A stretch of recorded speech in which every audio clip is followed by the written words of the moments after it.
Bonjour à tous, ce sont des élections qui se déroulent dans un contexte un peu particulier puisqu'elles sont fortement perturbées par cette épidémie de coronavirus.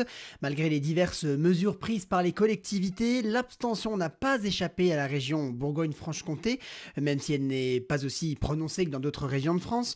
Toutefois, seuls 46% des électeurs de la région sont rendus dans les bureaux de vote aujourd'hui. C'est dans le département du Doubs que les électeurs ont été le plus fidèles, avec plus de 46% des électeurs aux urnes à 17h. C'est seulement 2 points de moins qu'en 2014.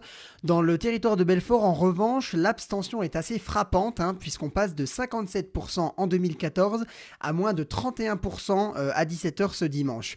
Et puis en Haute-Saône, à 17h, 34,75% des électeurs s'étaient présentés dans les bureaux de vote contre 62,80% en 2014.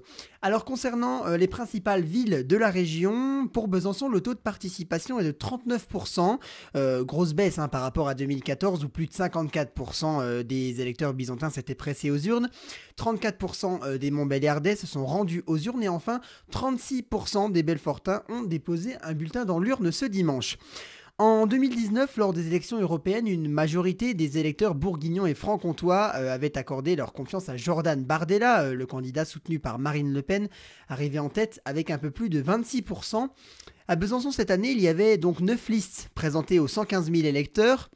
Une élection qui s'est déroulée à Besançon dans un contexte un peu particulier après les nombreuses fusillades qui ont eu lieu depuis plusieurs semaines dans le quartier de Planoise. Un sentiment d'insécurité s'est développé, on le comprend, pour une grande partie des Byzantins. 3 listes sont qualifiées pour le second tour et c'est Anne Vigneault, la candidate écologiste, qui est arrivée en tête avec 31,1% des voix. Arrive ensuite Ludovic Fagot, candidat Les Républicains, avec 24,1% des voix.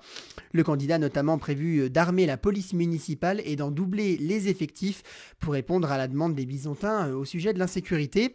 Le troisième candidat en lice est Éric Alauzet, candidat à La République En Marche, avec 18,5% des voix. Arrive ensuite Claire Arnoux, candidate La France Insoumise avec 8,5% des voix. Jacques Riccardetti, candidat du Rassemblement National avec 7,5% des voix. Alexandra Cordier, candidate soutenue par le maire sortant, Jean-Louis Fousseret, avec 4,5% des voix. Karine Bouassoun, 2,6% des voix, Jean-Pierre Alambarc, 2% et Nicole Friès avec 1,2% des voix. De petits pourcentages qui ne suffisent malheureusement pas à qualifier les 6 candidats. Des résultats plutôt en accord avec les dernières élections, c'est-à-dire les élections européennes, puisque 18% des électeurs avaient choisi le candidat écologiste Yannick Jadot, arrivé en 2e position après Nathalie Loiseau, la candidate La République En Marche. À Montbéliard, les électeurs avaient le choix entre 4 candidats et ils ont choisi, je vais le dire, la simplicité, puisque c'est le maire actuel Marie-Noëlle Biguinet qui est réélu au premier tour avec 55% des voix. Il n'y aura donc pas de second tour, Marie-Noëlle Biguinet entame donc un 2e mandat.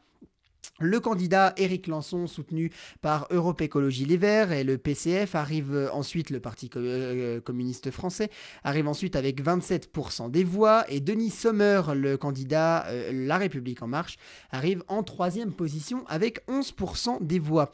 Et puis enfin à Belfort, 4 candidats arrivent en tête, avec d'abord le maire actuel, Damien Meslot, qui arrive en tête avec 48% des voix, un énorme score, mais qui ne suffit pas pour être élu dès le premier tour. Le candidat Les Républicains est donc suivi d'assez loin par Mathilde Nassar qui a récolté 15,26% des voix. Samia Jaber arrive en 3e place avec 12,89% des voix. Et enfin, Marie-Josée Fleury, candidate d'Hiver Centre, arrive en 4e position avec 10,23%. La nomination du nouveau maire de Belfort se jouera donc au second tour entre ces 4 candidats, et même si on pourrait prédire la victoire de Damien Meslot, rien n'est joué d'avance. Maud Clafquin arrive en 5e position l'abstention avec 7,57% des voix. Vient ensuite Bertrand Chevalier avec 4,19% des voix. Et enfin, Jean-Marie Fulpin avec 1,86%. Voilà pour les résultats en région Bourgogne-Franche-Comté. La rédaction se mobilisera la semaine prochaine également pour le second tour. Et je vous retrouverai avec grand plaisir à cette occasion pour les résultats et leur décryptage. Merci à tous pour votre fidélité et à la semaine prochaine.